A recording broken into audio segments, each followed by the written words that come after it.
Sebelum lanjut nonton video ini, jika kalian suka dengan channel Pegawai Jalanan, silahkan kalian support kami dengan cara subscribe dan klik tanda loncengnya. Silahkan gunakan headset Anda untuk mendapatkan kualitas suara yang jernih. Selamat menonton.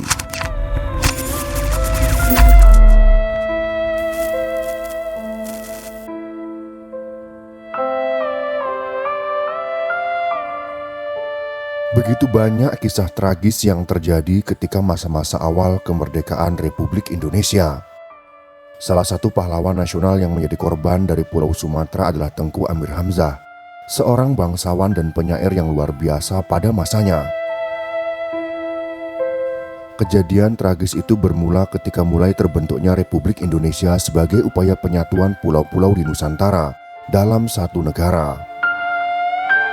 Pada tanggal 3 Februari tahun 1946, dalam rapat Komite Nasional Indonesia atau KNI di Medan, para raja dan sultan di seluruh Sumatera Timur, termasuk Sultan Siak dari Riau, sudah menyatakan tekad mendukung dan berdiri di belakang pemerintah Republik Indonesia di hadapan Wakil Pemerintah Mr. Tengku Muhammad Hasan, disaksikan oleh Wakil Gubernur Dr. Muhammad Amir, Presiden Sumatera Timur Tengku Hafaz, Ketua KNI Sumatera Timur yaitu Mr. Luat Siregar, Abdul Karim MS, Muhammad Yusuf, Dr. Tengku Mansur, Tengku Damrah, dan Tengku Bahriyun.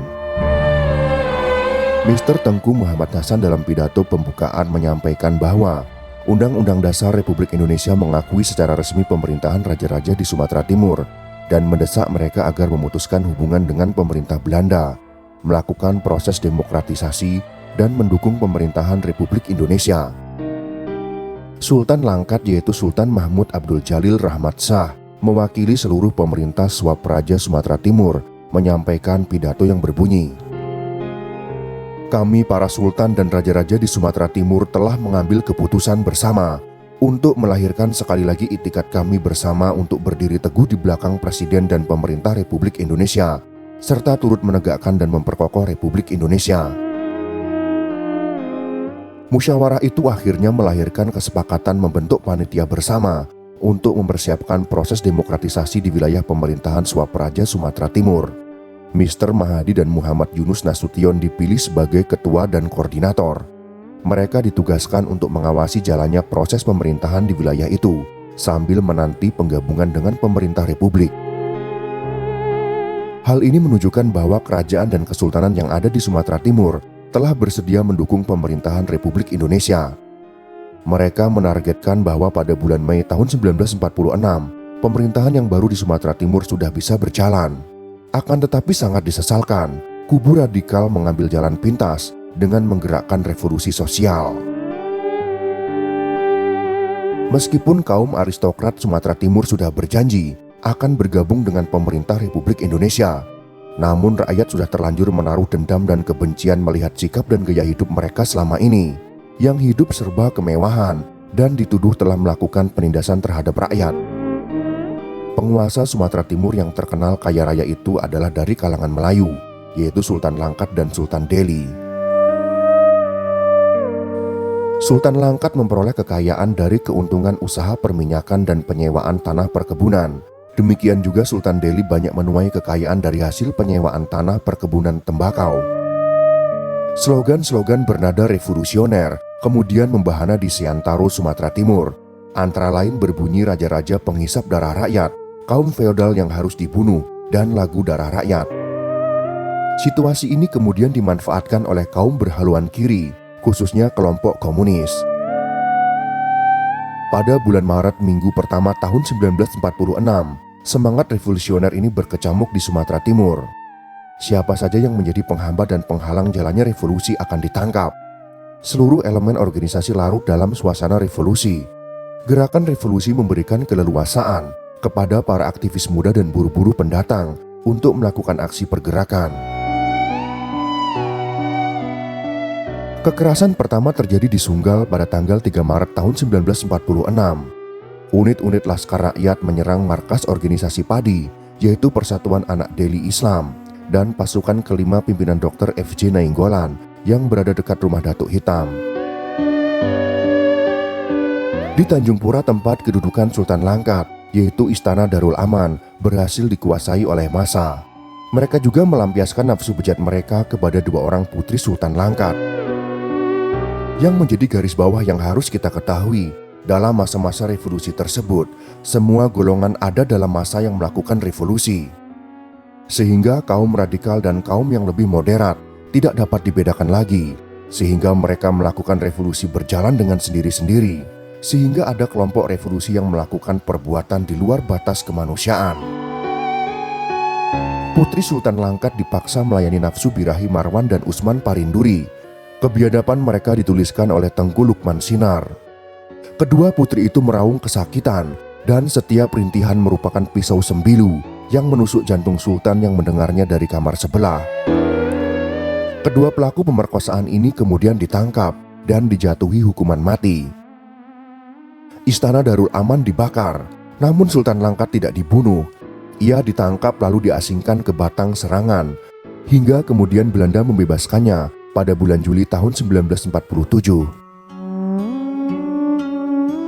Amir Hamzah yang saat itu menjabat sebagai Pangeran Sultan Langkat pun dibawa secara paksa oleh para aktivis revolusi.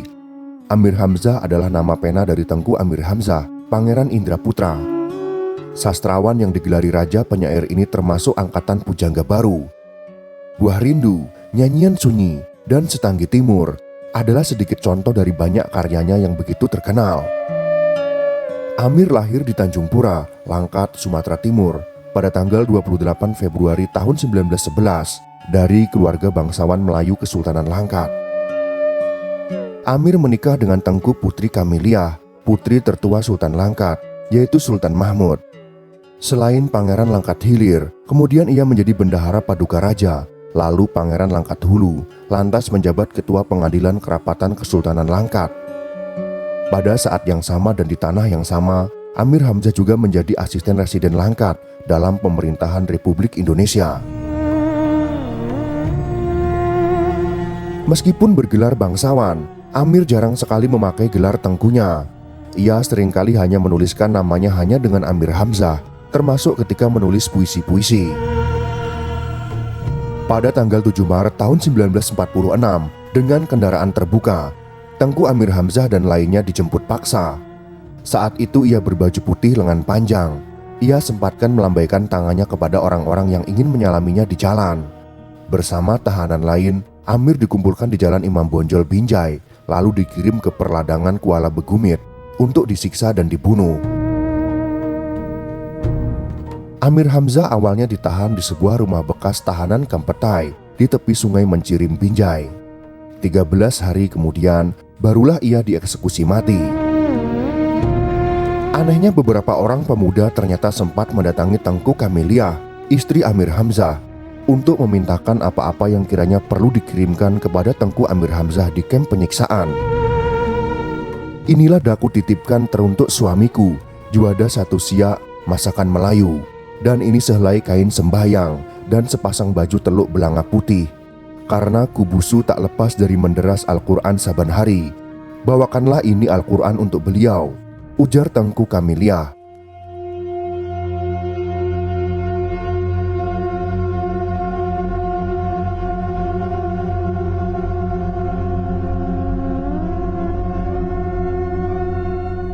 Di tempat yang lain di Kuala Begumit, nyatanya pakaian Tengku Amir Hamzah diambil, diganti dengan celana goni. Para tahanan diperintahkan menggali lubang untuk kuburan mereka sendiri. Satu demi satu para tahanan ditutup rapat matanya, tangan diikat kuat ke belakang. Sang algojo ternyata tak lain adalah Mandor Iyang Wijaya. Sebelum melakukan pembunuhan, ia mengabulkan permintaan terakhir Tengku Amir Hamzah yang meminta dua hal. Pertama, ia meminta tutup matanya dibuka karena ingin menghadapi ajalnya dengan mata terbuka. Kedua, Tengku Amir Hamzah meminta waktu untuk sholat sebelum hukuman dijatuhkan. Kedua permintaan Tengku Amir Hamzah ini entah kenapa dikabulkan mereka. Usai melaksanakan sholat, sang pujangga pun menerima ajalnya. Parang Mandor Iyang Wijaya kemudian berayun menebas Tengku hingga memutus lehernya. Amir Hamzah tewas dengan 26 orang tahanan lainnya dan dimakamkan di sebuah kuburan massal yang telah digali para tahanan tersebut. Beberapa orang saudara Amir juga tewas dalam revolusi tersebut.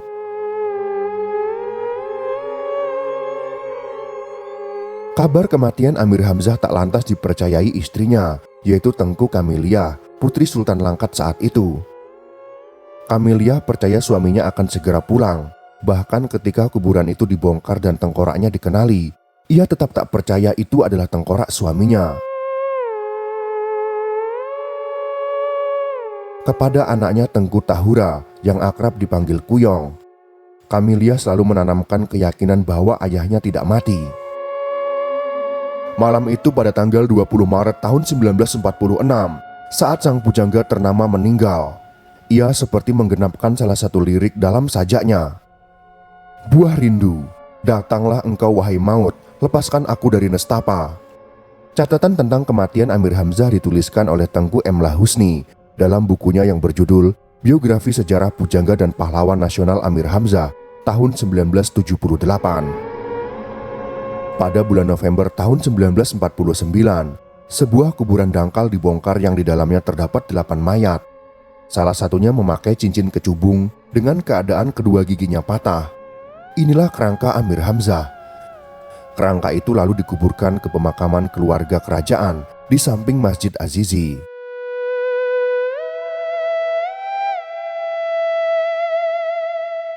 Amir Hamzah telah menerima pengakuan yang luas dari pemerintah Indonesia, dimulai dengan pengakuan dari pemerintah Sumatera Utara segera setelah kematiannya. Dalam usia 16 tahun, Amir Hamzah telah turut bersama-sama merumuskan konsep Sumpah Pemuda pada tahun 1928 dan ikut andil dalam membidani kelahiran Negara Kesatuan Republik Indonesia. Pada tahun 1969, ia secara anumerta dianugerahi Satya Lencana Kebudayaan dan Piagam Anugerah Seni. Pada tahun 1975, dengan keputusan Presiden nomor 106, tanggal 3 November tahun 1975, Amir Hamzah ditetapkan sebagai pahlawan nasional oleh Presiden Soeharto. Sebuah taman yang berlokasi di Jakarta, di dekat Monumen Nasional, dinamakan Taman Amir Hamzah untuk mengenang jasanya. Sebuah masjid di Taman Ismail Marzuki yang dibuka untuk umum pada tahun 1977 juga dinamakan untuknya. Serta beberapa jalan diberi nama untuk Amir, termasuk di Medan, Mataram, dan Surabaya. Tidak ada yang menyangka, pahlawan yang dikenal gigih mempersatukan bangsa ini justru meninggal dalam keadaan disiksa dan dipancung oleh bangsanya sendiri. Padahal Amir Hamzah telah setuju bahwa Kesultanan Langkat akan mendukung Republik Indonesia. Namun provokator menghasut agar para rakyat membunuh para sultan-sultan yang menurut mereka bertindak otoriter dan semena-mena. Padahal mereka hanya terhasut pada kebencian yang diciptakan oleh para pengacau dan provokator di masa itu. Semoga kita tidak mudah terprovokasi oleh provokator yang berniat menghancurkan persatuan negara kita, seperti yang pernah terjadi di masa lalu. Semoga informasi ini bisa bermanfaat untuk kita semua. Jika kalian suka dengan video ini, silakan berikan jempol ke atas. Dan jika kalian menganggap video ini bermanfaat, maka bagikanlah untuk teman-teman Anda yang lain. Terima kasih sudah menonton.